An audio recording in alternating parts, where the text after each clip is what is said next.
Mr. John Erath is a Senior Policy Director for the Center for Arms Control and Non-Proliferation, is now joining us live from Washington, D.C. Good to see you, Mr. Erath.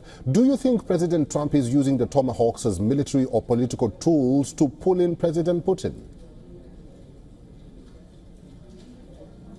I think that the possible decision to provide Tomahawk missiles to Ukraine is clearly intended to send a message that the U.S. support is going to increase, that there is no question of diminishment, and that the parties should get serious about making peace as soon as possible. Ever since the Alaska summit, what do you think has changed, especially in terms of dialogue and the war in Ukraine? Since the Alaska summit, I think that the biggest change has been the greater understanding now on all parts that peace is not very close, that it's going to be far more difficult to achieve, and it's something that just cannot be done in one day.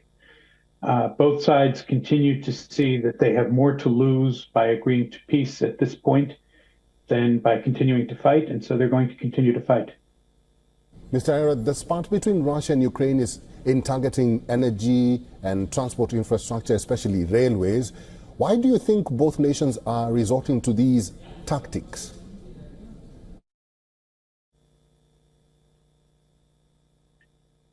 The eventual end of the war will be decided by which side's population decides that it's tired of fighting sooner.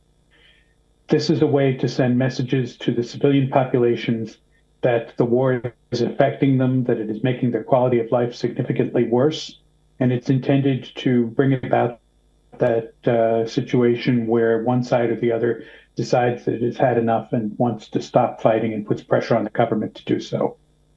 There seems to be pressure on NATO's eastern flank. What do you think is happening here? Is Putin testing Europe, or as the Kremlin or other critics are saying, the bloc and these countries are paranoid?